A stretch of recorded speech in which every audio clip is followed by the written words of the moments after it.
I don't even know if you need introduction. It's funny, I've been saying to people, oh, I'm going to chat to Knitting Cult Lady later, and they're like, Knitting Cult Lady? I love her. So, yeah, I don't know if you need introduction. Anyway. Thank you. I love your fighting against tyranny, you know, like what I hoped all of us would be doing at this point. But I've pretty much been doing it my whole life, fighting for freedom. So I'm just going to keep going. And I'm so excited for this discussion. No. Towards the end of this book, which is what we're talking about, The Culting of America, you talked about how like community is the antidote to these sort of toxic groups. And it made me think a lot about the things I've learned over the last year by trying to build communities like that, right? And the book club is one of them. So it's a group of people who want to educate themselves on what's happening and the things we can do about it. And like everyone's really lovely, and I've learned a lot and made some really good connections. And it gives you armor, I guess, against some of the more toxic but enticing elements that you talk about. Should we just dive straight into the questions? I just wanted to say about that first, you know, people keep trying to say, this is 1930s Germany, this is, you know, this version in history. And I keep reminding people that one of the things that we have that 1930s Germany didn't have is 1930s Germany. Yes. And information about it. We have the language to talk about it. We know what fascism is, and we still, so far, can communicate with each other. So like we have all of these tools, and actually helping people find the language for what is happening right now is a really, really important part of all of this. And I think, you know, as toxic as social media can be, and it really can be, and I know that both of us have seen the dark side of it, but as toxic as it can be, the upside is that, you know, I, from my little house in the south of France, in the middle of nowhere, can be having like conversations and connection with people all over the world who are passionate and interested in the same stuff. And I do feel like that's got to be an advantage in this, right? Yeah, you know, it's a tool. It's an additional tool, and the internet's been really interesting. You know, the internet is, I think, what ended cults like the Children of God. I think it's this ability to connect with people and get information is what's ending the Mormon church, though slowly, and some of these other like OG toxic cults that have relied on old-fashioned isolation. Yeah. But it also means that any whack job with a screen can affect everything, you know, can find followers. And in fact, I just started listening to this book called Black Pill, and it is about the guy who basically started 8chan, just one dude with a screen, and how much that impacted like here where we are right now. Yeah, you're right. It's kind of an amplifier, I guess, for the good and for the bad. You talk at the very beginning, you make this argument that lots of things are cult or culty, but that our perception is determined by how useful they are. So like, you know, the utility of a cult allows us to either decide it's a good group or a bad group. So I was thinking about this a bit, and I was like, well, there are cults that are useful because they create output. So like you talked about workplace cults, which I absolutely agree and have been part of at various points, or they do things that are useful, like Alcoholics Anonymous. Are there other useful cults that you think fly under the radar in mainstream society and that people don't observe as being what they are? Yeah, I think all of the big mainstream cults do useful things. The Children of God bragged about doing more charity work than the Salvation Army, which is also a cult that faces outwardly as a charity. Almost every major cult that you can think of either went into ministry, charity work, or politics. And all of them have a mission that they claim is good. And it gives them armor against criticism, I guess, or legal consequences, or, yeah, okay. As, you know, exactly Alcoholics Anonymous, who's fighting with me right now because I've been making videos about it. And it's like, cults are good at getting people sober. The Children of God got 10,000 people sober. The U.S. Army gets a bunch of alcoholics sober when they pick us up and put us in the middle of a desert where we're fighting with no alcohol, you know. It's transfer of addiction. It's not, and control, right? It's not like, anyway. This is the whole book. It's like trying to show this nuance, right? That it's like there's a whole chapter on the mission and how every one of these organizations have a mission, but it's like in that we're going to save the world where they manipulate you, right? So one of my favorite examples is not Microsoft, Walmart. So Walmart's mission should be to provide low-cost products for Americans. What Microsoft's mission on their website is, or was, last time I looked at it, was to provide low-cost products for Americans and change the world, and transform their lives, right? And it is in the transformation of their lives, a claim that is unfalsifiable and unmeasurable, usually after some promised space travel, where they manipulate you. Yeah. I was sort of thinking there's almost like a Venn diagram of some of these cults where some people are in the middle of quite a few of them, like religion, the army, being a Republican. And that's not to say that everyone who's Republican currently is in a cult, but that you can end up in an overlapping series of cults that expect certain things from you. And then I guess it makes it even harder. There's a compounding impact, right? That it's even harder for somebody to step away from it because it's getting reinforced from so many angles. Yes. But your example first, which is like religion is an idea system and all cults have them, but they themselves are not cults. And being a Republican, like being a Democrat or a Christian or a Swiftie, I believe is an identity, not a group. So in this situation that you gave us, you still just have one cult, but we do see people in multiple cults. One of my favorite examples is Mormons in the military. And they can see in multiple cults people that know how to tamp down their individuality and just work and sacrifice for the group, make great cult members. So in Uncultured, my first book, my prologue ends with me at basic training getting yelled at, and I say, oh, I just joined another cult. But then like off screen, right, my next thought was, well, I'm going to be better than these suckers because I already know how to do this, right? But every cult, if you're in more than one cult, there's a hierarchy there. So for example, every branch of the military gives Mormons specifically an underwear exemption so that they can be in the military but continue to wear their Mormon underwear.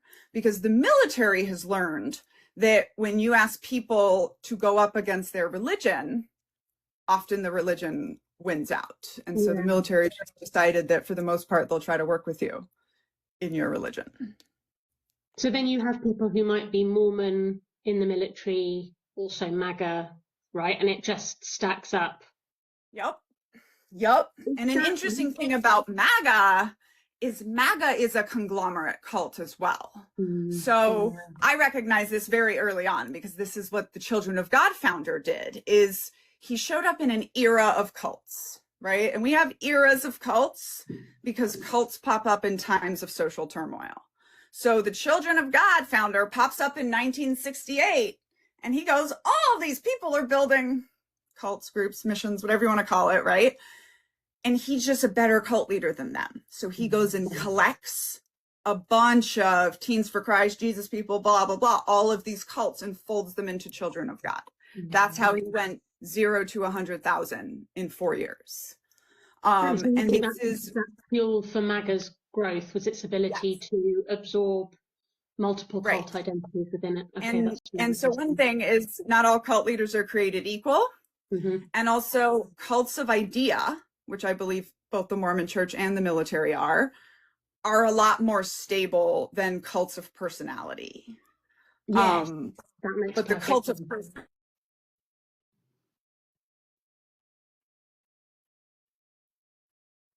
Oh, Is that on my end? Can you guys still hear me?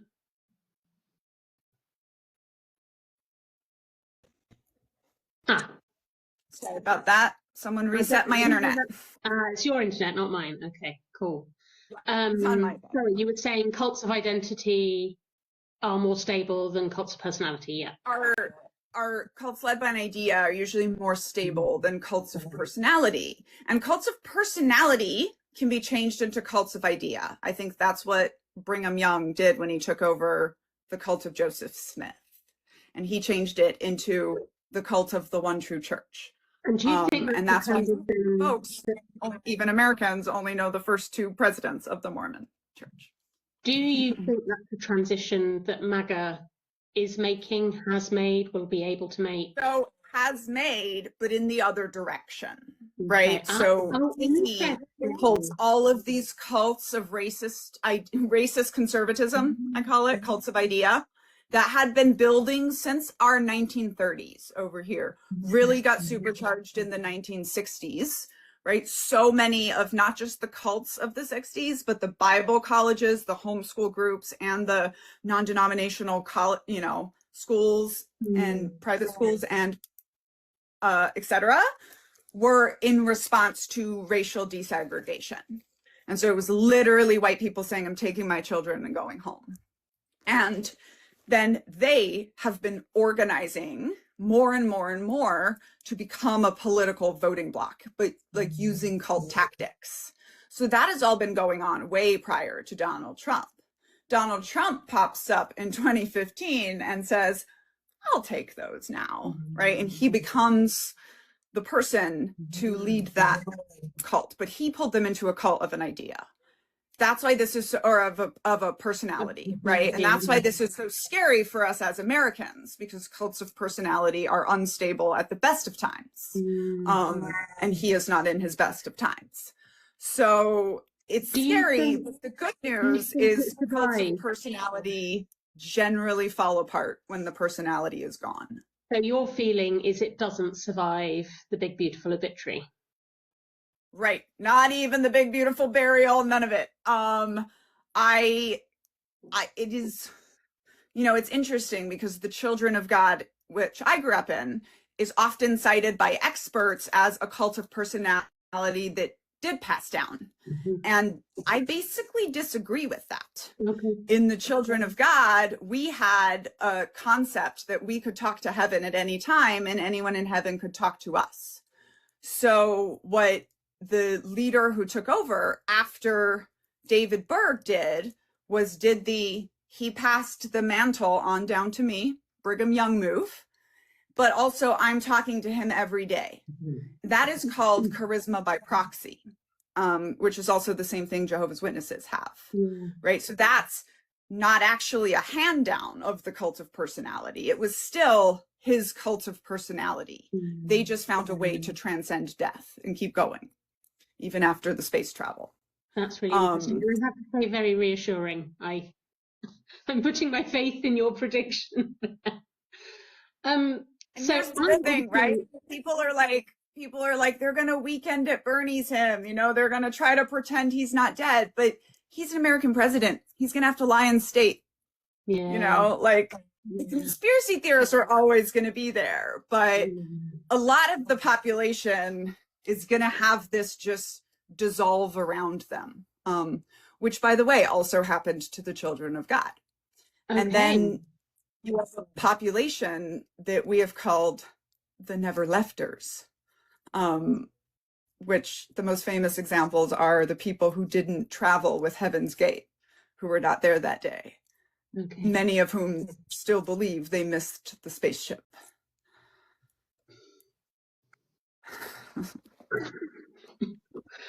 So I'm obviously not American, right? I'm British, but I think your lessons and observations are still very true.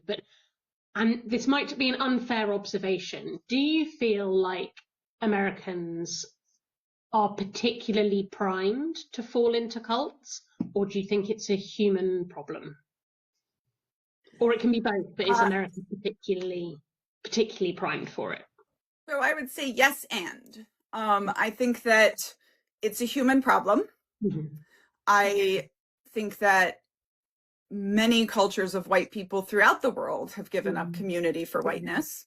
But I think it's specifically endemic in America. And in fact, in the culting of America, by the time we get to chapter 7, us versus them mentality, we take you all the way back to our very first religious cult, the Puritans, who largely settled America and who, you know, I've been saying for a long time, like there's actually not that much difference between Jim Jones going to Guyana and the Puritans coming to England or to America, right? They were not fleeing England because they wanted religious freedom. They were actually left England because they thought England had too much religious freedom.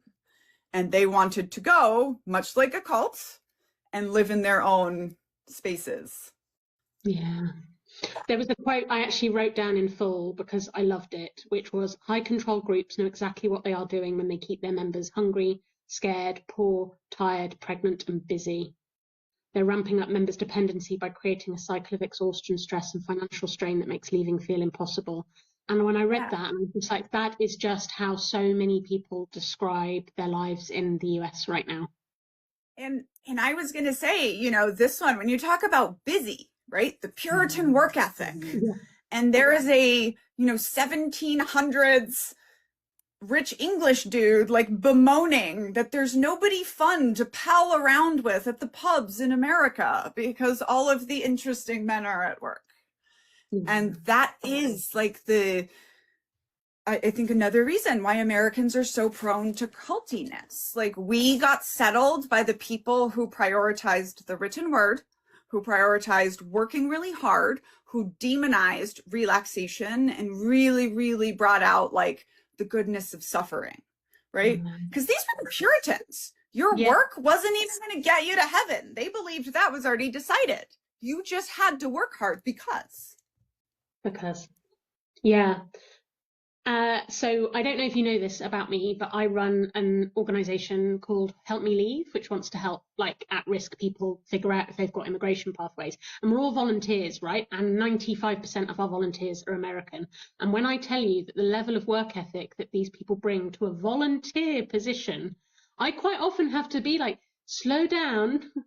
You need to live your real life. Don't worry if things are a bit delayed because something's happened. Like, it's okay. And it's a really interesting clash of working cultures. That's not to say I don't work hard, but this sort of devotion level when it comes to work is, well, yeah, you've explained. It comes from really deep roots. You know, Trevor Noah has this really funny bit where he's talking about if you ask someone what they do for a living in America, they'll tell you your job.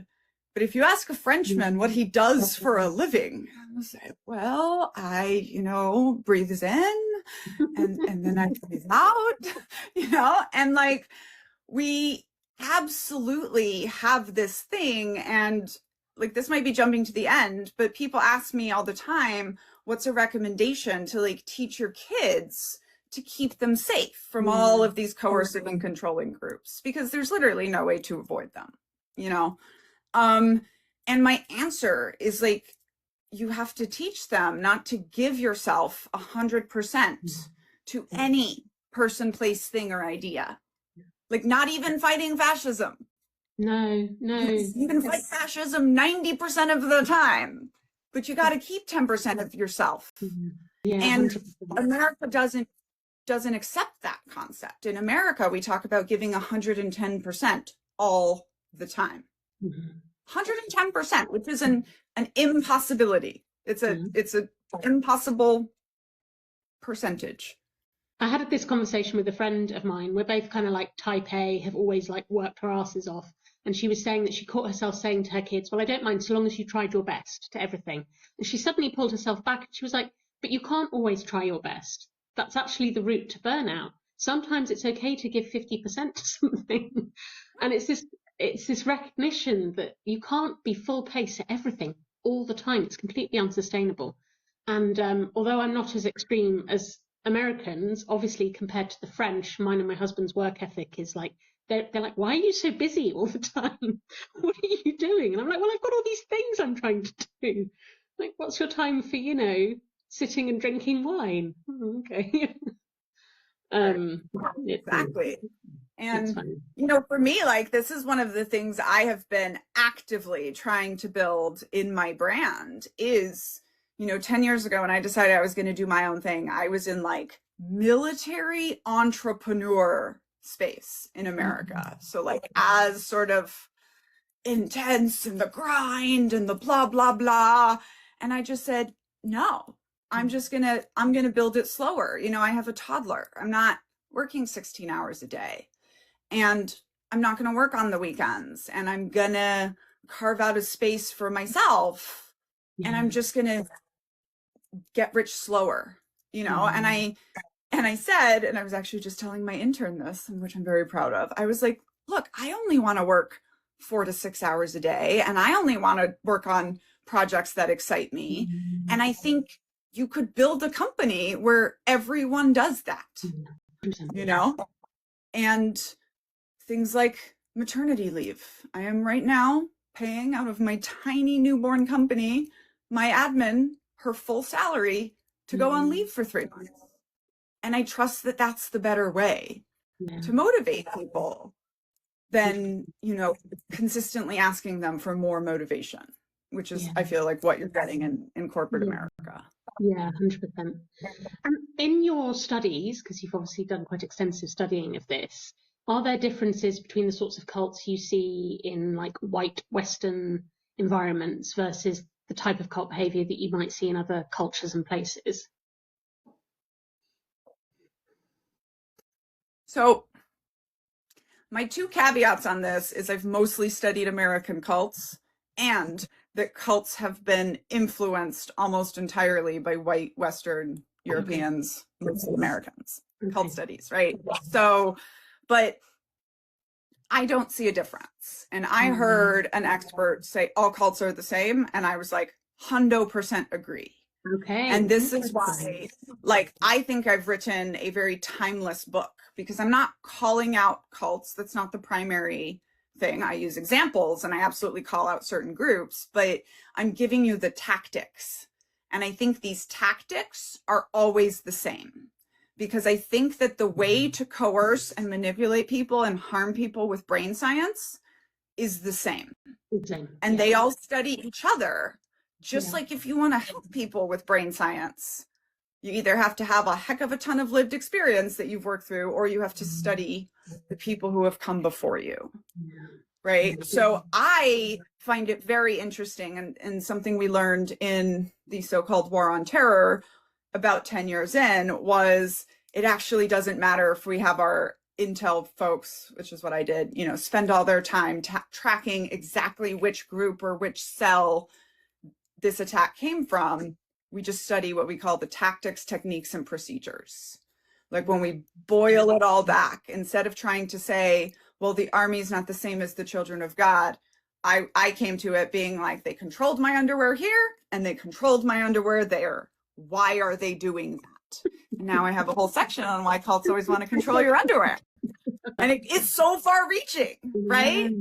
And so, right, telling people they're gonna die if they're not in your group, that's a cult tactic, you know? And finally, one of my favorite ones for all these groups yelling they're not cults, like, then why are your survivors seeking out cult experts to help them understand? You know, there's also one other thing that I should bring up about the United States that is interesting, which is the United States discovered brainwashing in the late 60s. And by discovered, I mean, we took it from the Asians, right? We learned it from getting our prisoners of war back from the Korean War, and they learned it from what Mao did in China in the Great Leap Forward, which killed 51 million people and was kind of the prime example of brainwashing or of a nation cult, right? And it is very interesting that communal cultures and individual cultures both struggle with cults. It is. That I believe are still the same.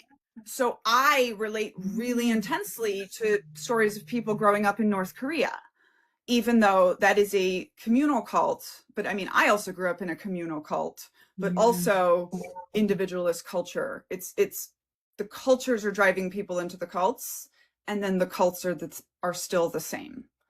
But the US discovered in the late 60s thought reform, brainwashing, mind control, call it what you want to, and said, can we do this to our troops, right?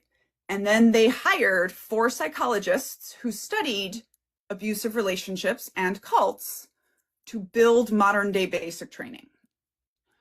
So like when I got into basic training, I was just like, yep, they must go to school for this. I knew it.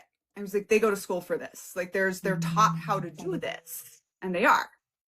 Also at the same time, in the early 70s, the discipline of organizational psychology is born. And what did they do? Go study the newly brainwashed, broken to build you back up military as a model of group behavior and motivation. So here we are 60 years later, 50, whatever that number is. Sorry, I was homeschooled.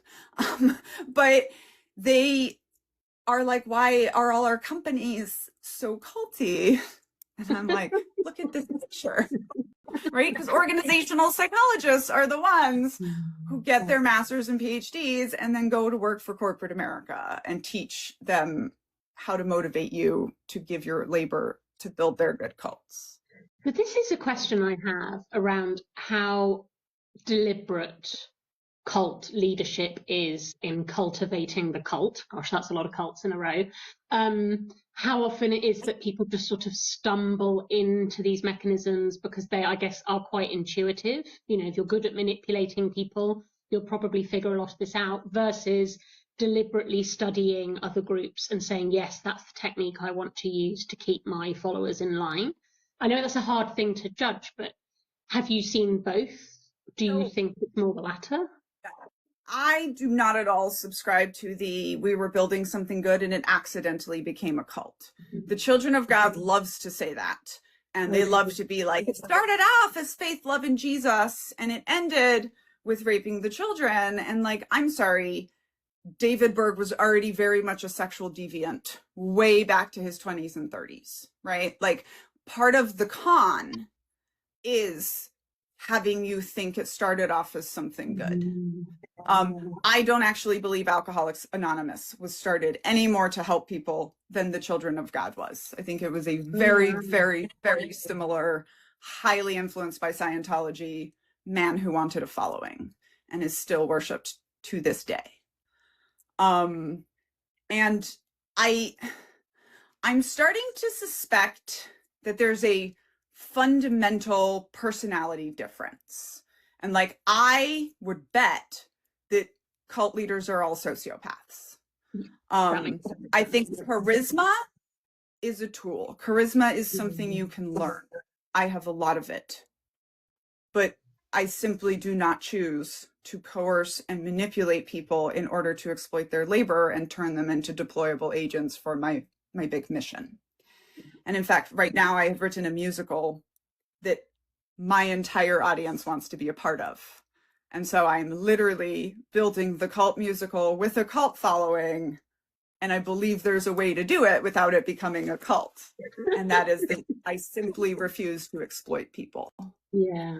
But why I say I think they're sociopaths, because I think maybe the choice to coerce and manipulate people is maybe not so much of a choice. That's like a personality type as well. Start from there, you know, which I completely agree with you, by the way. And then maybe sometimes they stumble into techniques for it, but the starting ambition was always manipulation. Yeah, exactly. You know, so an interesting one for me was the case of Juul, the e-cigarette. Yeah. And I watched a documentary on it. And from the documentary, I was like, I still can't tell, like, did it start off good and they just made a couple wrong choices? So I read the book and I came away saying, okay, what they said their mission was help adults quit smoking. By the time they got to market, their mission had already become easy to see, had become build a better cigarette. But it actually started at the Stanford Y Combinator. I think a lot of entrepreneur think tanks are little like cult hubs. and their mission was make $1 billion and be rich and famous and powerful, right? That's what building a unicorn company is, a company worth $1 billion. You know, Elizabeth Holmes of Theranos, the fake blood testing company, at 9 years old was already so pushed by her parents that at 9 years old, she declared she was going to invent something that changed the world, you know, and she was going to do it, even if she had to make it all up.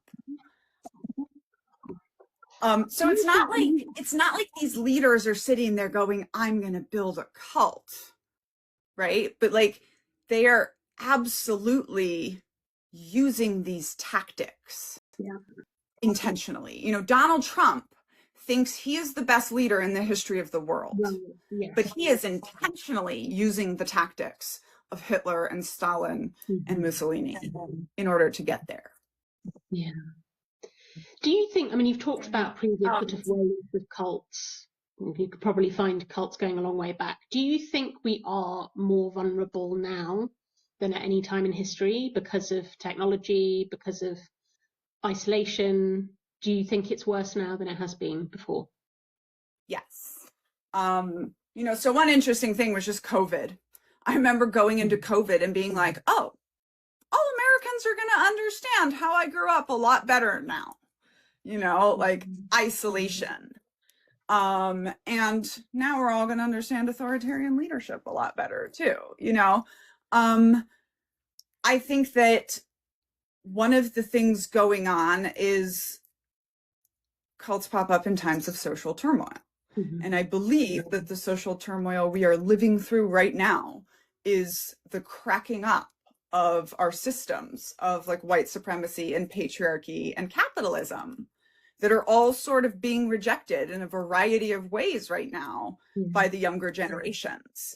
And so like, we're literally living through the collapsing of a system and we're going to have to recreate a new one. And that is incredibly fraught times. And on top of that, we've never been more isolated in the age of connection. But something I like to put on people's horizon is I also don't think AI is going to go the way that the big bad guys think it's going to go. I think it's pushing us into greater human connection. You know, all the creators I know are starting to live stream regularly now because robots can't be humans. I think people are going to go more to the theater. I think people are crafting more in response to fast fashion and also just the general dissatisfaction of tons of shopping. You know, I think like we are having different responses sometimes than humans have had in the past. Yeah. You mentioned authoritarianism, and I was thinking a bit about totalitarianism, authoritarianism, and cults, and if there is a line between them, or if you see that there is a sort of overlapping nature in them. So there's a big difference between authoritarianism and totalitarianism, right? Authoritarianism wants to control what you do.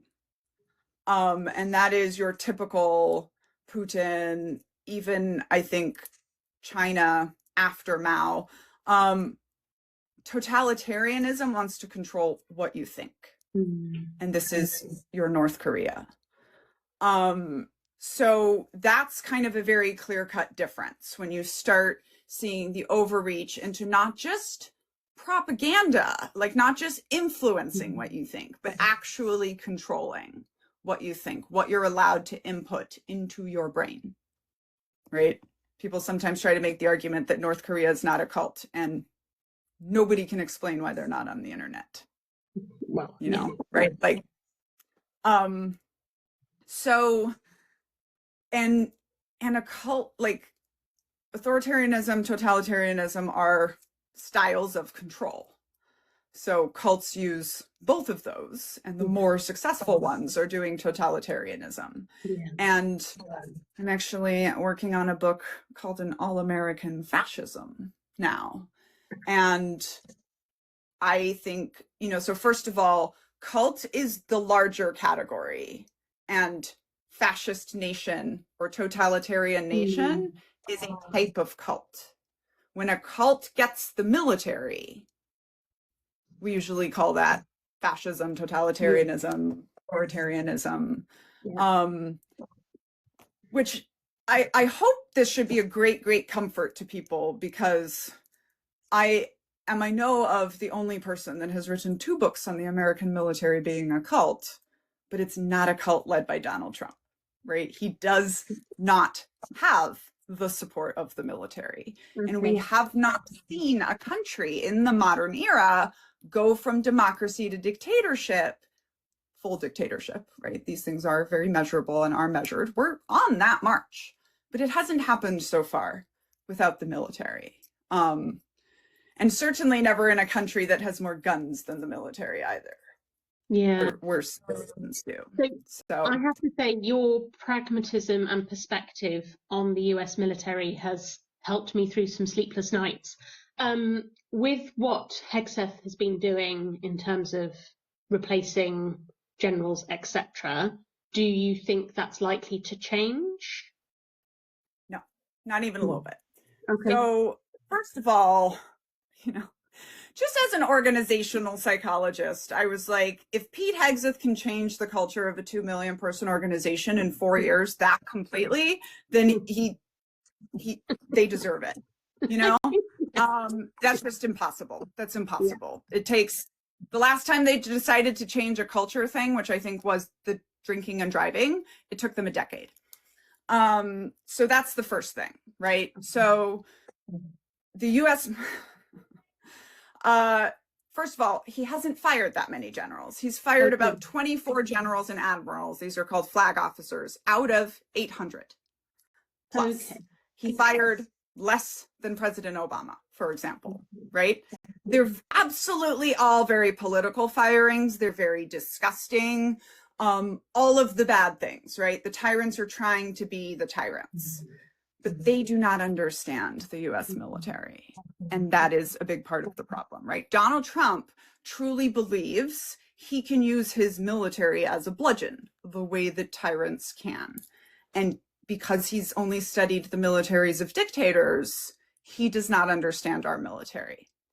Now, I happened to work for the guy who worked for the guy who wrote the book, worked for the guy who wrote the book on Mission Command, which is our current command and control philosophy in the United States military. And we took it from the Germans. They called it Auflaufstaktik. It's why they almost beat us in World War II. And we made it American, which then, as the Germans say, is the reason you cannot beat the Americans is because they do not follow their own doctrine. But what mission command means is that in an agile, technically modern force, where war is no longer a general standing on the line saying, ready, fire, you need to push decisions down to the lowest point. So generals and colonels do not run the military. Captains like me and sergeants run the military, right? So the thing I have said is that at the end of the day, it's going to be 3 privates and a warrant officer standing in front of him saying, no, I'm not going to do that, sir. Right? And like those admirals and generals, they don't go anywhere without their drivers and helicopter pilots, So it's, it's like I say, like, it was very concerning when Donald Trump posted a picture of himself as the King of America on the official White House page. But that's not how you become the King of America. Okay. And the United States military is absolutely a cult, and they absolutely brainwash. But it's not true that it's unquestioning obedience. There's one question. Is this legal? That we are supposed to filter everything through. And if it is legal, then you go to the unquestioning obedience. And so that's what keeps happening. Yes. So I was going to say, what kind of cult is the American military then? If it's not one of personality, is it identity? It's a cult of idea, and the idea is the American Constitution. Okay. So that's why I get this question a lot, right? Because they're like, you said the military is a cult, but then you said they're not going to do whatever Trump says, because it's not a cult led by a person. It's a cult led by the United States Constitution. The idea of upholding that. And that is one of the incredible safeties we have. And also, in the American military, they make us write papers on this in officer school. Officers do not swear allegiance to a human being. We swear allegiance to uphold the Constitution. In many other nations, I believe in the UK, right, every individual of the military swears to the king or the queen. Oh, wow. We do not have we swear our allegiance to the Constitution. And so there's no, you can't fire enough people to just make that change. And still have something that functions. I will say that there's two reasons that Donald Trump is going after the military and the American people. And that is that, first of all, nobody has a big enough military to invade America, not even America. There are 15 million veterans in America, many of us very angry, and all of us trained in exactly one thing: how to beat the American military with low-tech tactics, right? Because that's what we've all had happen to us. And then you have the active duty military, not one of whom signed up to hurt Americans, right? So he is now trying to use his military in very questionable ways, right? We have seen one obvious war crime, one, that is the double tap on the one boat in Venezuela. And I think it's very significant that that was the kind of war crime where one guy tells one guy to tell one guy to press a button. Now, that one guy is absolutely supposed to have said no. He will probably end up going to jail for the rest of his life in some other administration. And everyone together came out and said, like, not only is that a war crime, but shooting survivors of a shipwreck is the textbook example in our manuals of an obvious war crime, right? But everything else he's done, snatching the president of Venezuela, that mission, that unit exists for that mission, and that unit does not fly without lots of legal clearance, right? The girls' school in Iran, very, very much more believably mistaken intelligence from a country we haven't had a presence in 50 years than that the American military intentionally bombed a school. And Iran knows that. That's why they lined their infrastructure with civilians, right? Like, the US military is not the good guys, and I'm very critical of them, but they did not intentionally bomb a girls' school. Like, that's not the humans who make up our military. It's not the culture. It's just not. So I think Donald Trump is doing what he can to turn the American people on the military and on veterans, because we are essentially the fifth estate. Like, we are the thing that is here. You know, there's, again, 15 million veterans. There's only 1.3 million active members with guns. And we all taught them their guns. Has he got a cat in hell's chance of managing that? Because the American belief system around veterans is so strong. I don't know how far abroad this got, but Donald Trump's, in one of the worst coincidences of all time, Donald Trump's birthday fell on the 250th anniversary of the United States military. So he tried to take the United States Army, sorry. He tried to take the United States Army's parade and make it a dictator parade to himself. With the squeaky, and the U.S. Army, the squeaky tank. The U.S. Army literally said to him, "Sir, we will burn down our own 250th birthday party to make sure you cannot have it." Like, soldiers don't. Soldiers don't march funny. We were convinced. I was convinced we were going to see some like top level, you know, dictatorship, and I was like, they don't want to be there, and they're being very clear. Even when we have a group of veterans form up randomly on the DC Mall and march for a mile, we're in step and we don't let anybody fall. You know, like, when soldiers show up and march funny, like, even American civilians were like, I don't know what I'm supposed to be watching, but I know it's not supposed to look like this. You know, there was just a woman just carrying a drone over her head. And that's also a pretty good representation of the United States military. Like, super deadly, but also 18-year-olds build helicopters. And the drone program, I was running a drone program when I was 23 years old, wrote a book on drones. You know, so it's a weird cult. But I do not see it turning on the American people. And I do not think that Donald Trump understands it, or a part-time Fox News host who got kicked out of his part-time unit for extremism. Nobody respects him. I have more military experience than the Secretary of Defense. That's insane. Like, it's insane. Yeah. Yeah. But what is very, very interesting, though, is that many of the American people are convinced that all of those things I just mentioned were intentional war crimes. Even though they know they're not military lawyers. They should know that they don't understand the nuances of that. But they are absolutely convinced that they're correct. We can even see it in the comments. Yeah, well, I think and that's part of what interests me. Is that it is a war crime, but it's whether it's intentional or not, right? Like, that's the point you're making. Absolutely. Sometimes, they made a mistake and it was still a war crime, but that's different from the double tap, which was intentional. There's something called no ex post facto, right? If the soldier made the best decision at the time with all the information they had, then they cannot be prosecuted for war crimes, even if it later turns out to have been something else, right? Crimes against humanity, very different. Those ones are always obviously evil, right? And this was the case that was made after World War II.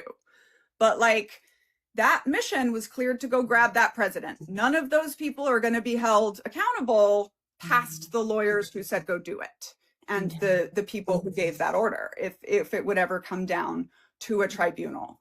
Another interesting one is, you know, everyone thinks they understand double tap now. And it's like, it's very, very different. In the ocean, that's been decided for 100 years, every time. You could be floating on an active anti-aircraft weapon, and if anyone shoots you down, that's international war crimes, right? But on land, it is an absolute call in the moment of, are they a threat or not, right? So it is, I mean, there's a reason that lawyers are deployed with every single battalion and brigade to war, and you have your intelligence officer briefing laws of combat as well. Yeah. So, but what is fascinating to me as a sociologist about this is death of expertise is part of tyranny. And boy, does America hate an expert. And boy, do Americans think that they are experts on everything. It's the attack on any sort of expertise, intellectualism, study, education. It's just a classic fascist tactic as well. They read the list and just worked their way down it. So I had a couple of questions from the book club before we came to this, and one in particular was around the off-ramp for cults and how much you can help people recognize that they might be in a high control group that's causing them harm or causing them to harm other people. What's your perspective on that? So you absolutely cannot reason someone out of a position they didn't reason themselves into, right? Like, the best thing that ever happened to cults and brainwashing is the idea that you become a robot automaton, right? Because all cults have to do is produce some happy dancing children, and you will be convinced that that is not a cult. What brainwashing is just getting yourself to stop asking questions, right? So, good example. When I was 19, I decided I did not want to be a prosecutor in the state of Texas because I do not believe in the death penalty, because I do not believe the government should be executing people. But then I joined the army and went to war, and never questioned that. Because when I joined the army, I went through a process that got me to not question that part, right? What happens when you have a crack in the brainwashing is something gets through. You know, and Mormons have a thought-stopping cliche where they say, put it on a shelf. And so ex-Mormons call this when the shelf breaks, right? When something gets through and goes, whoa, I don't like this, you know? And the good thing about cracks is they're very good at letting light in. Mm-hmm. So while you can't argue someone out of a cult, you can try to keep a bridge between you. You do not have to go through all of their garbage in order to do so, but you can let them know that you will be there for them if they come out of it. And one of the best ways for people to identify coercive control in their own life is to see it in parallel contexts. You know, so that's why I wrote this book again as like a tactics book, because you can call it whatever you want to, but if you see that, but even my memoir, you know, very specifically, we wrote this in a way that you could just, you know, you could go up to your MAGA mom and be like, hey, mom, you have to read this book about this girl who grew up in one of the world's worst cults. And then she became a captain in the army. And because most people don't think they're in a cult, that's not going to red flag. And then, you know, the book will do the work. So I also did with this book, I did a workbook that is, this is actually the thing for like I made it for people once they've left the cult to kind of work through the worldview that the cult made them have and the identity that the cult made them have. But I also think like if you have a loved one in a cult and you read this, you would have a lot of good questions. And so my recommendation, if you suspect someone has had a crack in the brainwashing, you know, they used to just not listen to what you're saying, but now they're well, or, you know, they don't like that Epstein thing, or then you ask them to ask them a lot of questions and let them try to explain what happens. I've been really interested in what has caused cracks for different people and what their red lines were. And a lot of the red lines have come a much later than you might have hoped. But, you know, the final limit has been, maybe it was something in Epstein, or maybe it was something else. Maybe it's the fact that they're now paying so much for petrol. It's just very interesting when you see they go from being true believers to just suddenly it's like, actually, I can't make myself believe it. Before I talk about your red line, I want to address the comments that as soon as you start selling, people start calling you a grifter. And I think that's because we've all been traumatized by deceptive sales. But in fact, I built these tools that I truly believe as an expert will help people. So that, you know, and there you have something cult-like about expecting people to do all this labor for others for free. Like, right. Exactly. Is your time not worth? Yeah. It's not like you're pretending it's I have no qualms. I have no qualms about selling good products that I've made to help you. I don't walk into Costco and wonder if they're a cult because they're advertising to me, you know, like, okay. So the red line, it's interesting that you call it a red line because in the US, we tend to go line in the sand. Okay. And I don't believe they exist, right? If you are in a cult, a line in the sand, you know, the most definable thing about a line in the sand is it's gone the next day. It's gone after you turn around. It's gone after a wave comes by, right? So there's generally nothing so bad up to and including the death of one's own children that will forcibly wake somebody up and turn them on the cult. Any of those things can be a crack in the brainwashing. And we often have a crack in the brainwashing with a medical emergency, either of oneself or one's child. And I think that's because people realize there's no point at which the cult will let you stop sacrificing for them. I don't know if you've seen, but there's a creator on here who often interviews his parents with his sister, and they're hardline MAGA, and he asks them questions. And quite honestly, his dad is one of the most foul human beings I've ever seen, ever. But his dad recently had a medical emergency, and so he's just been talking to his mum. And without the dad there, she is opening up her ways of thinking. It's so interesting to see.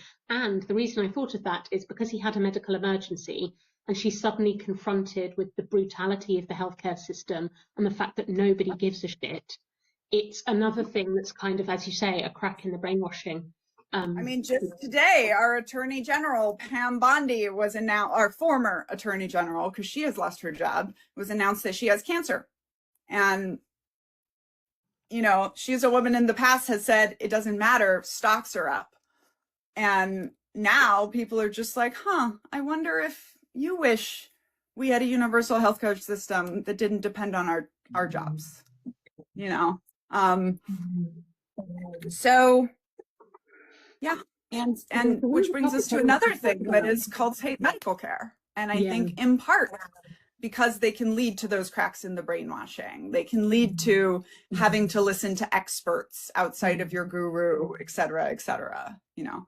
Plus, it's individual. You're not supposed to be an individual. So even the military, unfortunately, tends to hate medical care.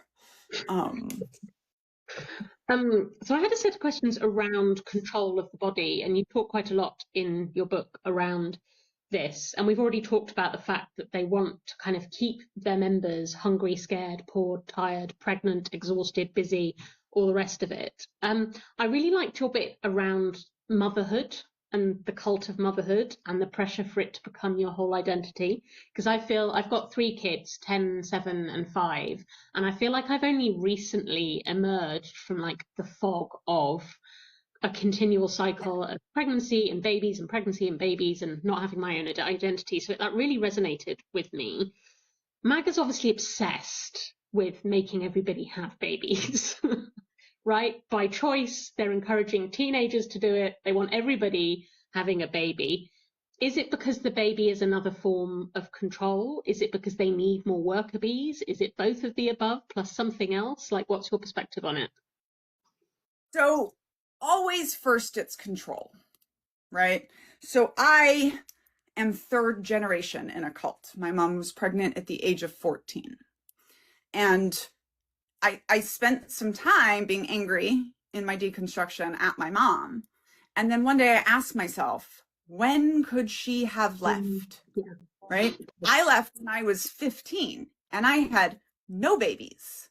When she was 15, she was living in Marcos's Philippines without her passport, without money, without any knowledge of the outside world, with a baby.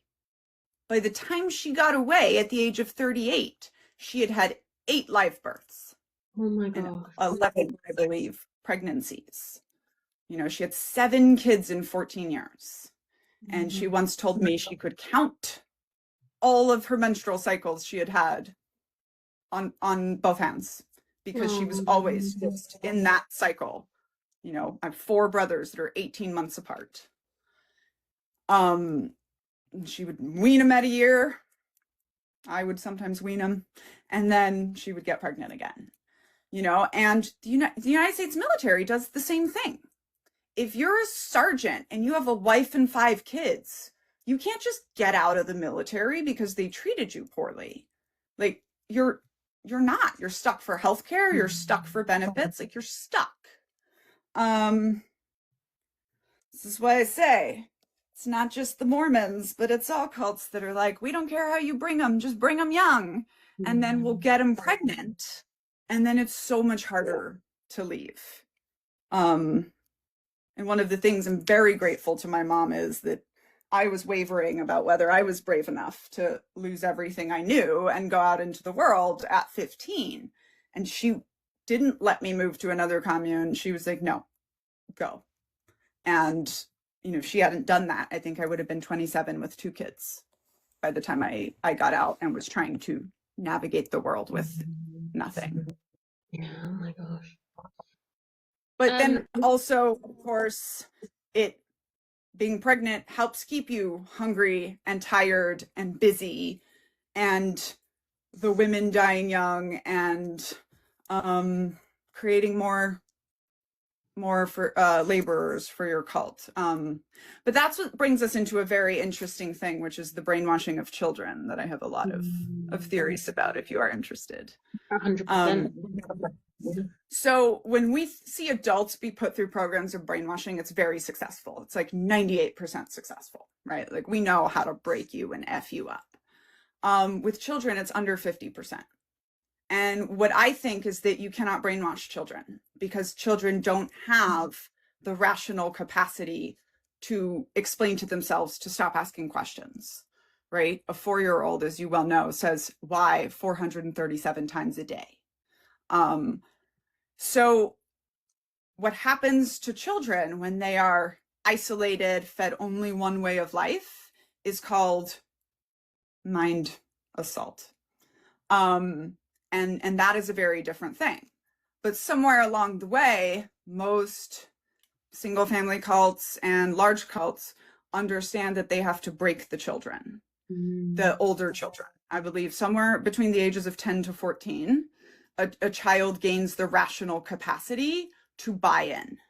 And at that point, they can become a cult joiner, essentially. And that we have a whole thing in the US called the troubled teen industry, which is exactly that. I mean, the children of God sent their folks to prison camps in the Philippines, and Mormons and evangelical Americans send their kids to our former Vice President Mike Pence's prison camp in the Dominican Republic. But even the really wealthy families in America, I mean, Paris Hilton was sent to one of those camps. That's what Paris Hilton was sent to, yeah. It's kind of alien. I can't think of anything equivalent in my culture that would be sending your kids into that kind of environment to be broken. But maybe I'm just ignorant of it. I don't know. Yeah. No, I mean, I had a crazy experience when I was reading a book about a survivor of that called Jesus Land. It was before I wrote Uncultured. And I was like, oh my gosh, I'm relating to this story from both sides of my brain. I'm relating to this story from growing up in a cult, and I'm relating to this story from going through military training, except it is far less humane than military training. Children are the perfect people to exploit because they don't understand that they're being exploited. They don't have the languages, they don't have the resources. But these children are often, their parents have them kidnapped and brought to prison camps where they have been known to stay to up to 4 years. You know, like basic training is 11 weeks, 12 at most. You know, it is just absolutely bonkers. And I beg any of you listening, do not send your children to, you know, there's no such thing as troubled teens. But being sent away in the how's that going to help you? The other thing which we touched on briefly when we were first talking was the resurgence of like extreme thinness, and how as children of the 80s it is so unsettling to see us back in an era where the desired body type is one where you look like you couldn't run away if you needed to. How deliberate is that? Do you think it's a response to the turbulence of the times? Like, what's your thinking around that? I think it's incredibly deliberate. And it's always fun to remind Europeans that Christian Dior debuted his new look on the starvation waist of 20 inches because women had been starving in World War II. Fascism is always connected. One of the things I learned from my readers of my memoir was that I had had disordered eating for 20 years, which makes perfect sense from growing up in a cult and then going into the US Army, which is a be skinny and run fast worship culture.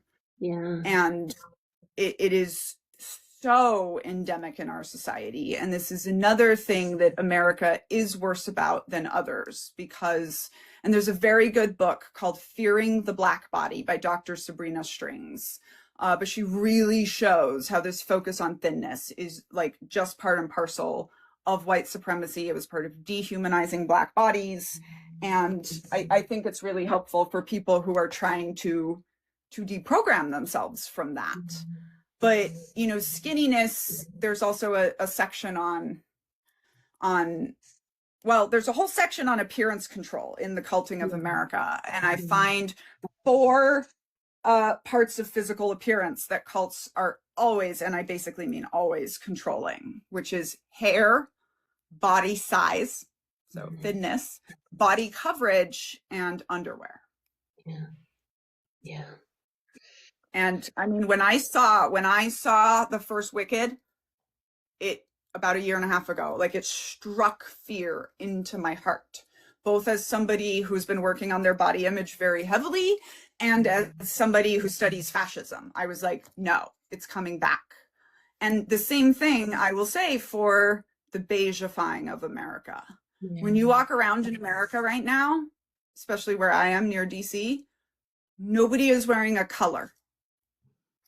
I thought very long and hard about how to dress for an episode called Hotties Hate Fascism. And this is what I came up with. And I mean, literally after the election, I bought my red lipstick in bulk because Hitler and Hugh Hefner both hated red.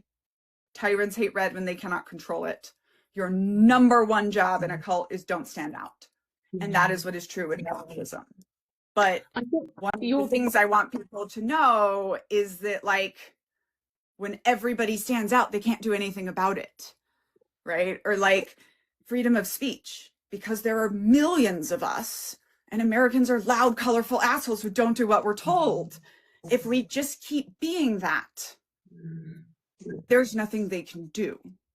But if we concede in advance, and the beigifying of society, which has been going on for a long time, and the skinniness and the wilting away and the be quiet and don't stand out, it is part of falling to authoritarianism. 100%.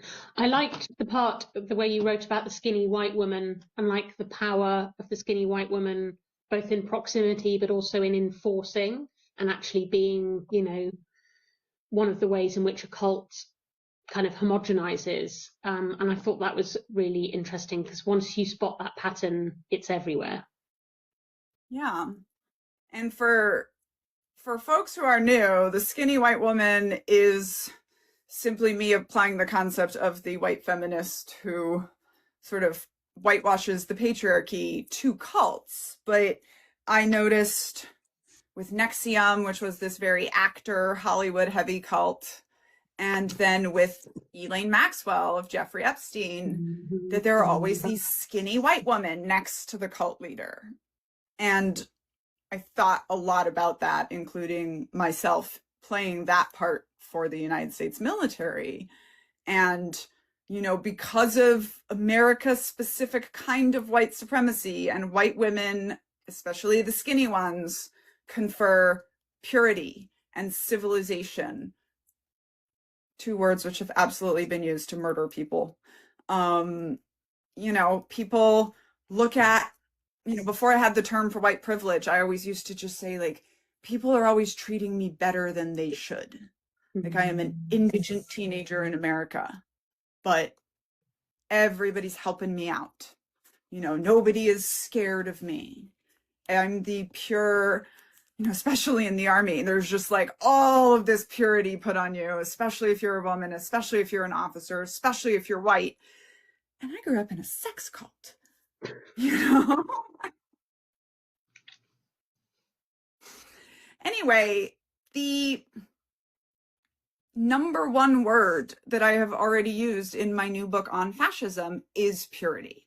That's what fascism is, right? Build this fake narrative of this glorious, pure, almost always white country, and then say we're going to get back to that, right? And you know, another thing about skinniness is it's the sacrifice, right? It is a visual form of self-sacrifice. And we have this thing, I think is very American, of like, you can never be skinny enough. And that is just ramping up. It is. I just, as someone who grew up in an era where just everybody struggled with the heroin chic ambition, you know, it's horrifying thinking that my daughter might grow up with similar stuff being paraded as, you know, the desirable. I can't get over how clearly we can see the pattern repeating, how clearly we can see where it's going, and yet we're still barreling full speed towards it.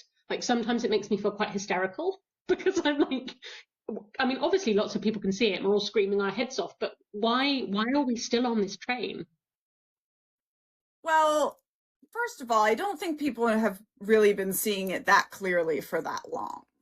You know, I think some of us had, like, I knew he was going to win in 2016, and I knew he was going to win because of the extremism and cult tactics, not in spite of it, but nobody was listening to me. You know, I keep hearing people say January 6th, our insurrection popped out of nowhere. And like, No, it doesn't. We are here because one side of the aisle organized, right? We are here in part because in the 70s, a bunch of men who were gifted with organizational dynamics decided they were going to apply that to the church, which they were going to create as a voting bloc in order to achieve their mission of turning it into a political force and in order to achieve their goal of Christian nationalism. So, like, we are here because of an 80-year march toward getting here, and there's nothing that's going to fix it overnight. Like, it is going to be a 50-year march back in the other direction, and people have only just started paying attention. Yeah. And in fact, it's interesting because a bunch of books on fascism and authoritarianism and what happened in Trump's America were published in the 4 years in between. And nobody really cared because we thought we were over that. I have listened to all of them again, and it is crazy how they predicted where we would be right now. I only read Tim Snyder's On Tyranny last year for the first time. And when I read it, I had to just sit with myself and I was like, I could have read this several years ago. Like, it's so clear. How the fuck did I not read it then? I was so annoyed at myself that I hadn't been aware of it. And even for me, like, I kept joking that after the election, everyone found out that I was the blue J.D. Vance, which is to say I'm the veteran post-Trump election that has a book out that explains what is happening.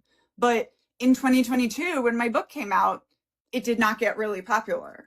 All of a sudden, right after the election, I'm selling 200 copies a day. And like, okay, but, you know, if y'all had told me to stop belittling it by calling it a cult and just listened to those of us who were tracking the patterns, we would be somewhere. I also think the left is very, very bad at organizing, unfortunately. Like, you know, I have been as guilty as anyone of like mocking the evangelical right for getting together 5 days a week, but they were organizing. They were caring about each other's children. They were in a toxic AF community, but they were in a community. You know, I always say, speaking of motherhood, the most gaslighting phrase we have is it takes a village, because where is my village? And for better or for worse, I had a village growing up. You know, people will ask me, like, Daniella, how do you know how to do so many things? I'm like, I had 50 moms, you know? Like, so it is a challenge, I think, especially because cult tactics work, but you just have to be willing to harm your people in order to control them and use them. And what we're seeing now is one side of our binary political process is willing to do that, and the other side is not. I mean, the other side, it feels like we can't organize a piss up in a brewery. Like, the stakes are as high as they can possibly be, and yet we're sniping at one another, pulling one another apart, unable to find the common goal. It's an endless source of frustration. Something else is the stakes are very high, but people are not, you know, like, income disparity is as bad as it was in the French Revolution. But during the French Revolution, it could cost a peasant up to 90% of their salary for bread. Right? We're not there yet. And things get really different when actual survivalism comes into play. And one of the things, you know, that I have been begging Americans to do is study the Brazilian military dictatorship, because it's actually, in my opinion, the most similar to what we're dealing with here in country size and blah, blah, blah, and a lot of culture things. And then also, so first of all, local politics is what broke the military dictatorship. The military dictatorship was voted out, which people love to say is not possible, but has happened all over the world.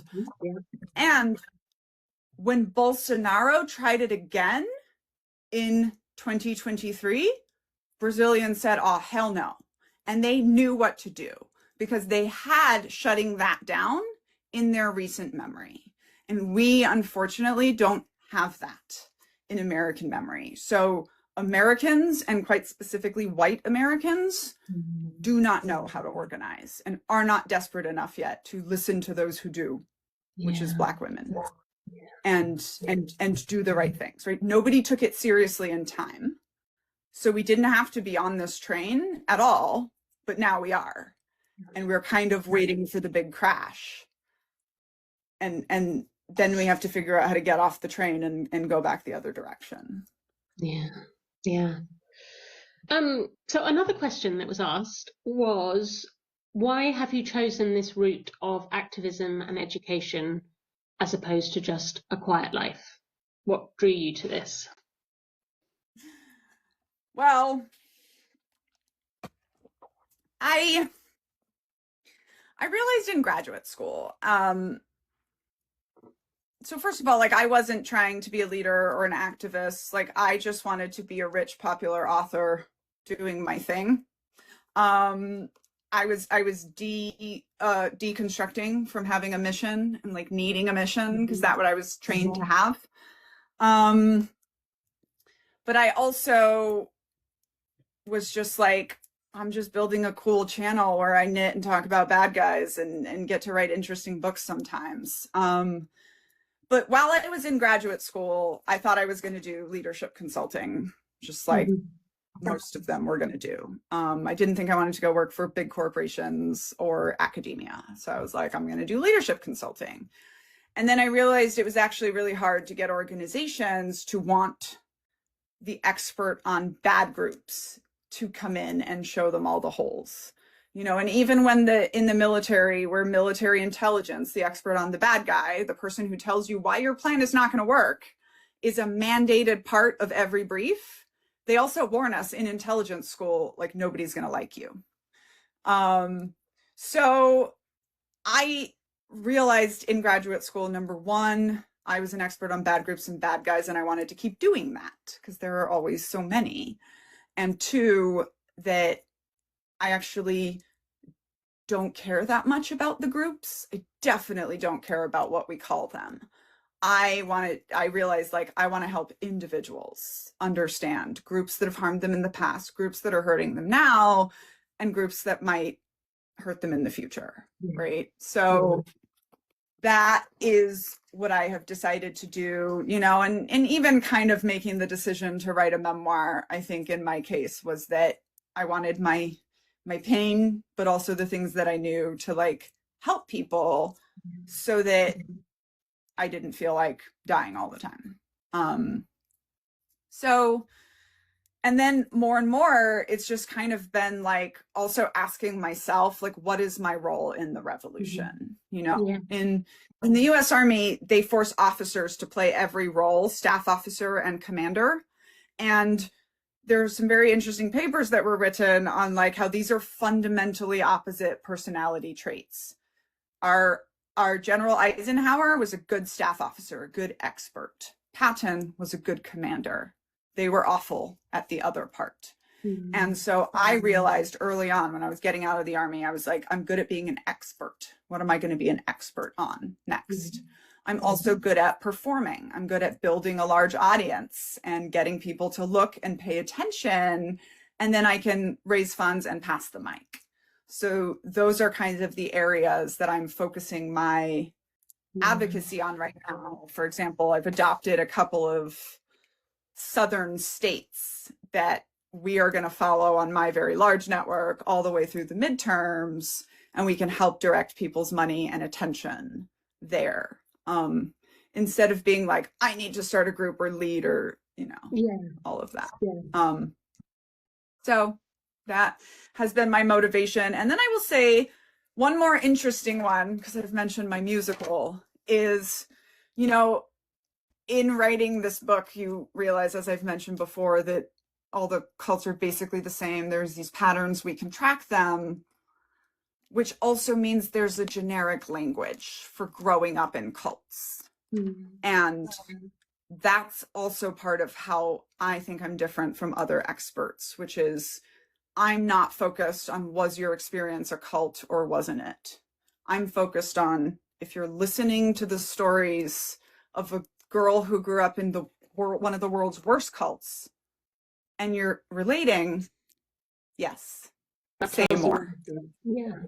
And one of the things I think I'm good at and like well placed to do is to help build the language for that experience, right? So like, for example, all cult babies know what it's like to be sacrificed for the mission, to have their parents or their adults put the organization's mission in front of them.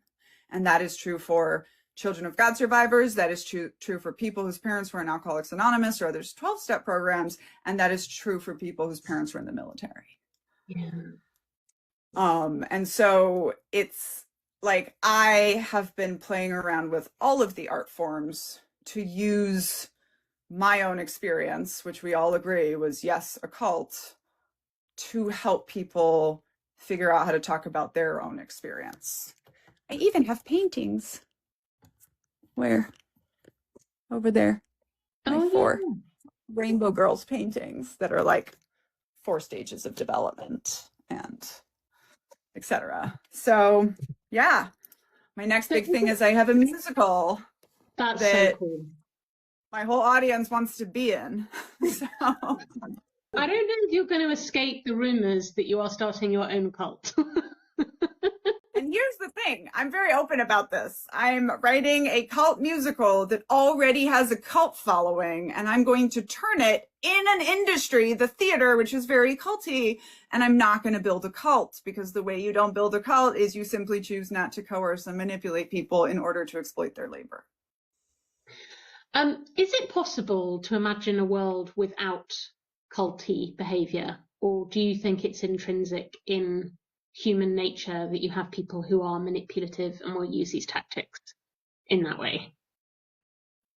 So it's interesting, because this is like when men say to me, but Daniella, seriously, do you think you can have war without rape? And you know I do, because I went to war for 18 months and I raped no people. I think one of our problems, so first of all, I think many cult tactics are things that men, mostly white men, took from communities of color and hacked and used on the ladder of patriarchy, right? Humming together for grief, chanting in a group that gets us syncopated, right? These are indigenous traditions, Black traditions that work. But then we take that and we try to like use it too much. But I also, I will say when I was getting to the end of this book, I was like, it's all the groups, right? As soon as you define an us, you define a them. We stack rank and then we kill the ones at the bottom. And I think our problem is we keep trying to build a community, a thing that needs to be a circle on the hierarchy of patriarchy. Mm-hmm. And I think that doesn't work. But for example, I have built a very lucrative brand, I think, as entirely outside of patriarchy as I can. And I'm simply getting rich less fast. I'm simply building what I want exactly as I want it, taking care of my people. Slowly. I am struggling a bit for funds right now, but my admin is getting her full pay for 3 months to go have her new baby. And I think people think matriarchy is same ladder with women at the top, and that's white feminism. Matriarchy is a circle with the children and the vulnerable in the center. Yeah. And I think we are in the process of building that, but we have to, and this is what happens in the musical. She literally is climbing up the ladder, right? And then she smashes her head on the glass ceiling, and then she's like, what the fuck am I doing? And then she jumps off the ladder, and then she lights it on fire, and it's like, I'm not going to be a part of this anymore. And then they pull off her uniform, and she's a Medusa-coated sex goddess. I love it. The song is called Skinny, Skinny Blonde Woman. Also love that. It's interesting because at the work of Help Me Leave, we are 90% women or AFAB, and it's probably the closest I've ever been to matriarchy. And it's lovely because we just do the jobs that need to be done, and there's very little ego in it, and it's wonderful. And it makes me sad that I can't have more of my life operate that way. Yes. So here's a question for you.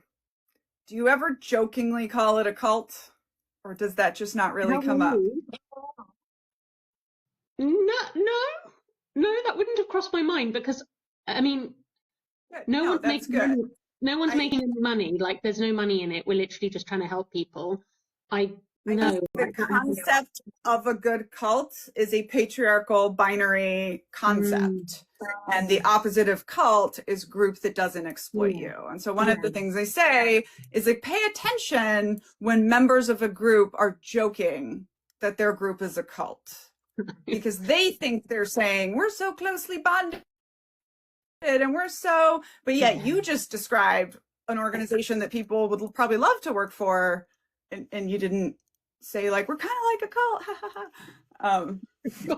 That would be like my worst fear, particularly since, I mean, like you, I've got a bit of a social media platform, but I am just a very normal, ordinary person, and it sometimes makes me feel a bit itchy that I'm being, like, perceived by so many people. So I struggle with that a bit, and I would really struggle if there was something growing around me as a person. I think I'd just be standing to the side. So it's interesting. So when my publishers were like, you have to get on social media, I was like, gross, be an influencer? Ew, I don't want to. The first thing I did, because I'm a good academic, is I defined everything that made me creeped out about influencer culture. And that ultimately turned into the Guru Gotcha checklist, which you can get at the back of Culting of America. Saying you're like a family is one of them. Yep. But one of the things I used to, preaching that isolation is bad, but also my number one red flag for individuals and organizations is a focus on your own uniqueness. You are so special, and I was fighting uphill against that one, because I do have a 1 in a billion kind of life story. So when I got online, I was like, I'm going to do what I have told leaders to do in the past, which is fully 25 to 50% of my content does not come from me. And I let you see that. There is a 400 endnote, 38-page bibliography in the most recent book that I wrote. And I've sort of accidentally, in that way, built a really interesting channel, because I bring in all this related stuff, but that comes from a very deliberate place, which I don't want people thinking that it's me that's somehow special. I'm literally just a random lady in her house in the US who had the time and the background and the resources to do this.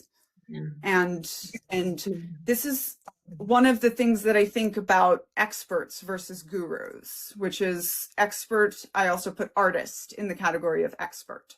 Right? So anyone that is expert level at anything can tell you exactly the road they took to get there. But a guru was generally touched by an angel, or it came to them in a dream.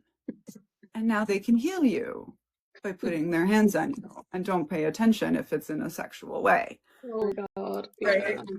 So, like, this, anyone claiming they're the only one that can do something, anyone claiming, I always say I'm the only cult expert with military experience that I know of, but I would love to have this conversation with the others who are out there, and in fact, some of my funnest conversations have been with other cult survivors who were in the military, and we go back and forth on, like, how we see that, And I guess there must be an unusually high proportion of you in the military, because of the reasons you've already explained, that people kind of find themselves called back into those kinds of structures. Yeah. One of the, I think it was towards the end, you wrote, binary thinking feels good, discomfort is where truth lives. And I think I'm going to write that and stick it somewhere, because being uncomfortable is difficult, and a lot of us have got used to being comfortable in our lives. I also think when you try to practice allyship, that you spend a lot of time uncomfortable, because you have to sit with the recognition that willingly, unwillingly, unknowingly, whatever it is, you've caused harm or you're part of the structures that cause harm. How can we help people learn to live in discomfort?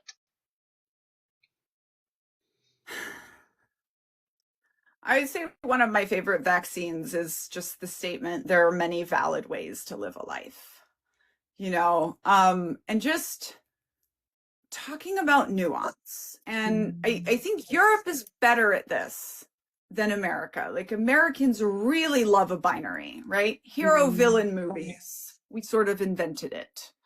Something that I've never forgotten is this: in America, when we talk to teenagers about sex, we tend to talk about death, disease, or pregnancy.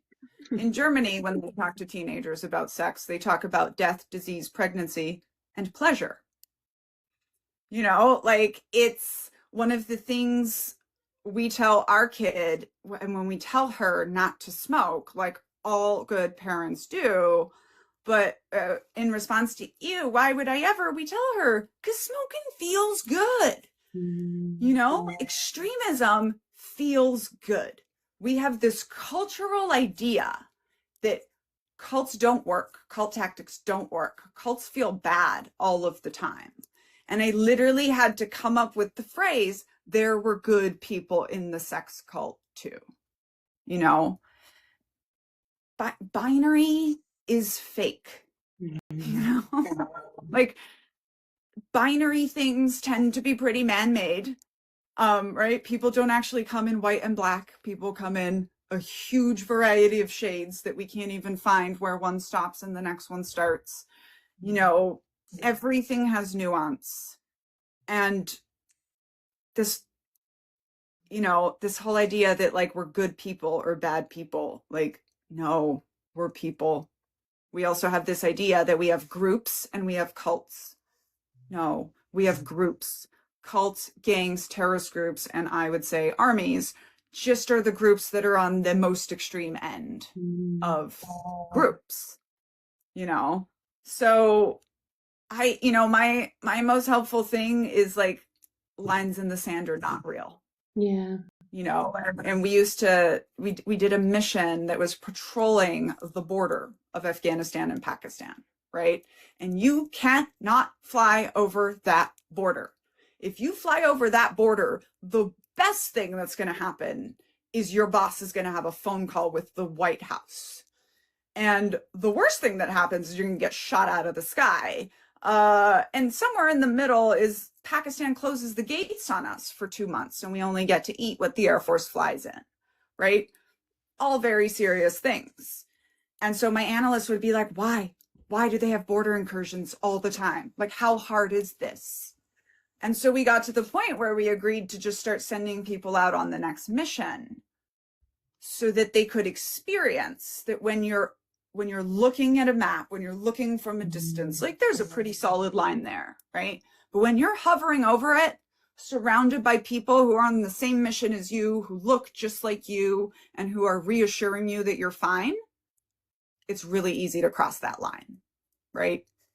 Binaries don't exist. Lines don't exist.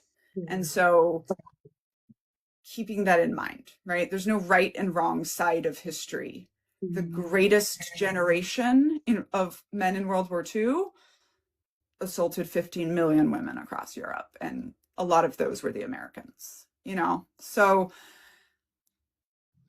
we in America have unfortunately really popularized the good versus bad narrative and spread it all. But someone just reset my internet again, so I might freeze up. I guess, the binary can be very comforting, as you say, and it's nice to think you're on the good side.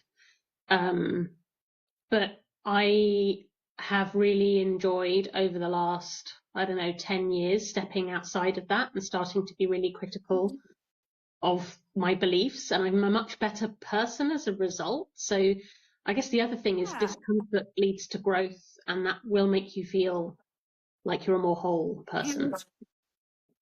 Because nothing is binary, this nuance too, right? Like, one of my recommendations is hold nothing sacred, right? However, it's not actually realistic to ask humans not to hold binaries, not to hold strong beliefs, not to hold anything sacred. of course you're going to, but you should know that's your danger spot, right?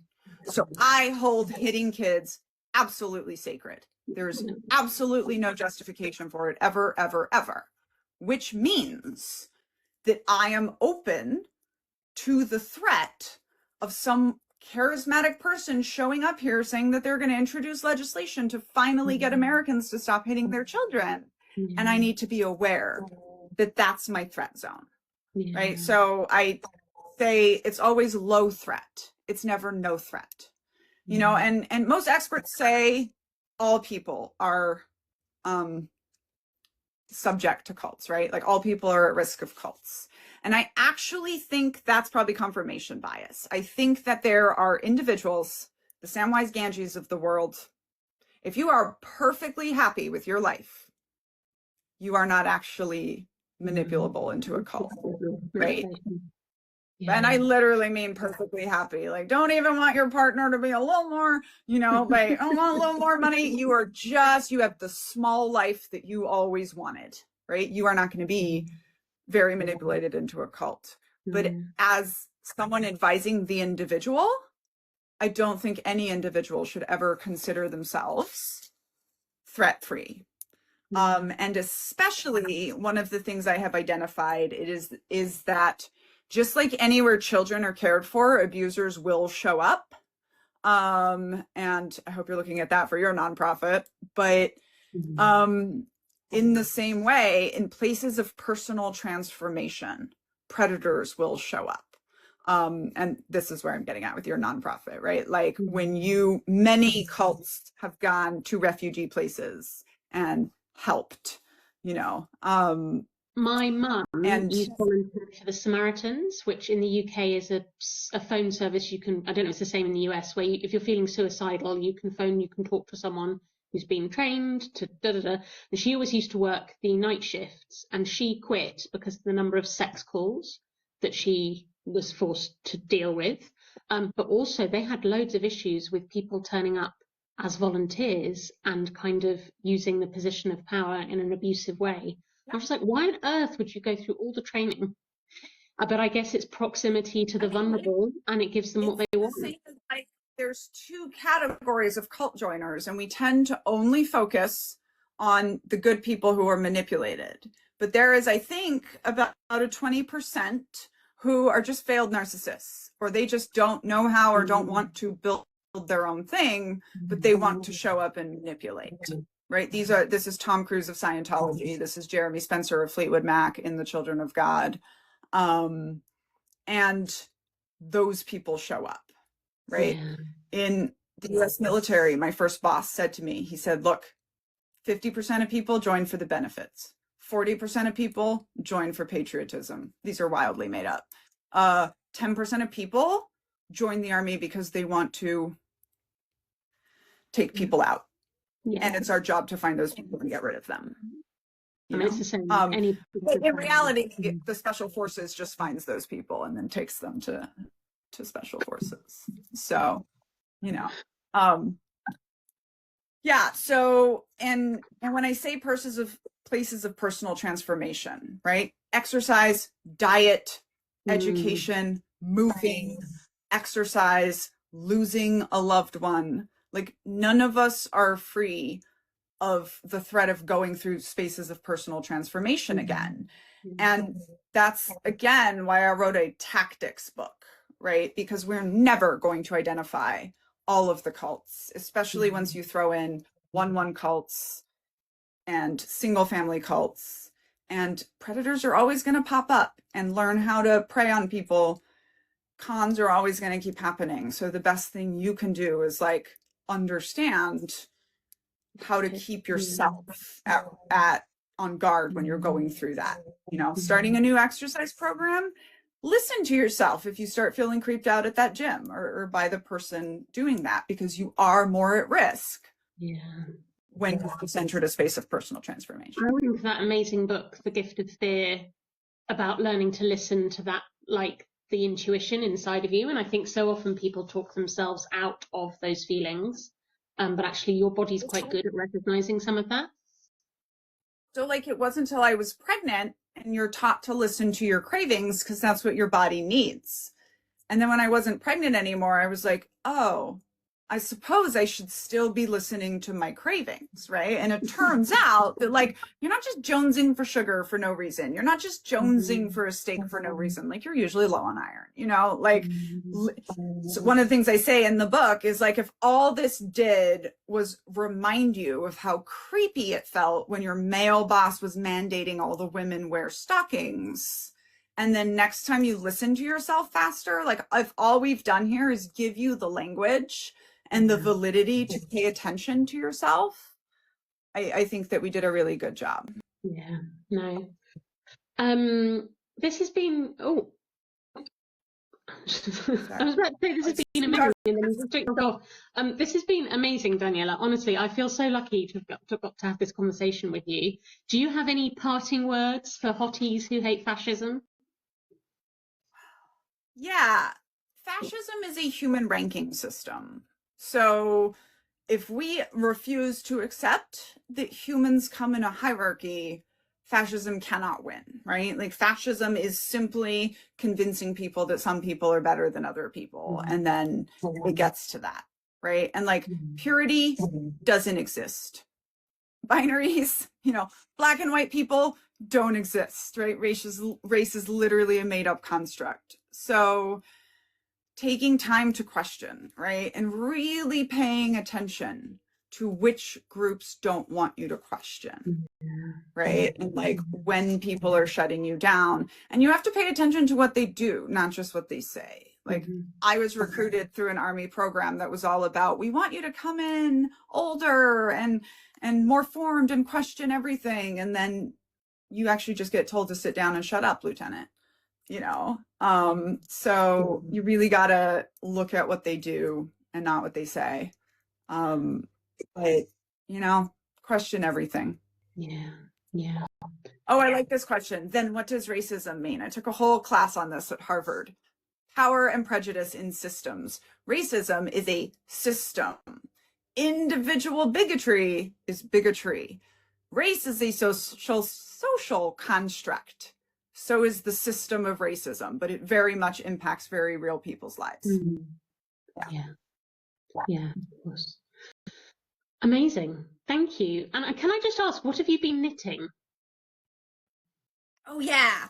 So I'm making this for my guy, John, who's a guard at the Veterans Hospital that I go to, and he wears these bright purple glasses.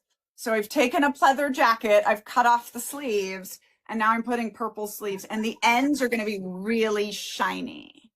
And this is what I make for men. That is They have to be fun. They have to be fun men. And that's the other thing I will remind people is, like, wearing color is part of resistance, right? Color in general is part of resistance, whether that is surviving as a person of color in a white America that hates you, or whether that is de-beigifying yourself, right? Like, when I am walking down the street, nobody wonders who I voted for, right? Like, you know, like, color is resistance. So while I understand why Gen Z has been beigifying the world, I really need us to resist more. And, like, literally wearing color, you are creating joy, you are creating community. I mean, the amount of random conversations that I have because I'm dressed fun, and then we all walk away smiling, you know, like, it's not nothing. There is appearance control is always about behavior control. And if any part of appearance control was so frivolous, we would not find it in every situation of control. So, like, when they tell you to put your boobs away, take them out more. Legs out, tits out, as the Brits would say. I like to say that the history of colonialism is white men going around the world and telling women to cover up their boobs. And I think that's because you can't say shiz to a woman when she has her tits out. And usually I make this video wearing only my Harvard sash. Y'all got the clothed version. But yeah, you know, and it's just like I always said as a mom, you know, that there are not that many problems that can't be solved by boobs to the face. It works with fascists too. Like they are so afraid of boobs. They're really terrified of a little bit of blue in your hair. You know, they can't even hear you if you have blue in your hair. And like, if you are basket weaving, they are terrified. So just, you know, craft with cleavage, like for fascism. Craft with cleavage has got to be your new slogan, sticker. I don't know what it is, but 100%. I had planned on crocheting, but then I realized I can't do crochet without looking, and that I would spend the entire time looking down at my hooks. So, on my hook. So yeah, I admire your ability. My mother, who taught me to knit, cannot knit and speak in that way without looking. Yeah, amazing. Thank you. However, my 10-year-old can. So it's interesting. And we already did host one Angry Knit-In here in Washington, D.C., where we got together and crafted all day and like learned about activism and then went and marched. And it was fun. An ideal day out. I've one of those locally to me in rural France. You know, so craftivism is not the only kind of activism you should have, but it can be very, it can be great. And, you know, knitting is Morse code. Amazing. Thank you so much, Daniella. It was honestly so lovely to get to chat to you. And yeah, thank you for coming and joining our Hotties Hate Fascism. Thank you for having me. Can I tell you one last knitting anecdote about World Wars? It's my favorite thing. In both World War I and World War II, knitting spies were used. This because knitting is Morse code, right? It is binary. You have knit and purl. But that's not my favorite part. My favorite part is that the straight white male militaries of both sides were so about underestimating women that they weren't catching the knitting spies, right? So like, you imagine, right? Like I'm in Germany in 1940 and I have my little wicker knitting basket and I'm knitting on the train and the guard comes by and searches me. And, you know, not only do they always miss the fact that needles are deadly weapons, but like he searches and all he sees is my yarn and my knitting pattern, right? And it never crosses his pretty little mind that I don't need a pattern. But apparently there were a lot of women in the French resistance and they would literally just cycle past German officers with shit in their basket and like a bottle of wine plonked on top, and nobody ever thought anything of it because they were like, women, what could they possibly be doing? That's why I've been like, Pete Hegseth's drive to make a straight white male military, like I was part of the experiment they thought was going to fail, putting women in combat, thinking women need to be men. And like, we are women, you know, full bottle of wine, crack skulls with it. And you can still drink the wine afterwards most of the time, right? Like, I always say, like, if Americans started a revolution and we were making IEDs, like, mine would have sequins in them. Like, think about what that might do if you put sequins in a bomb, right? So, like, their refusal to take us seriously is part of the arsenal that you have to push back. A dude recently asked me if I was aware that my tops are quite low cut. And like, yes, I know exactly what I'm doing.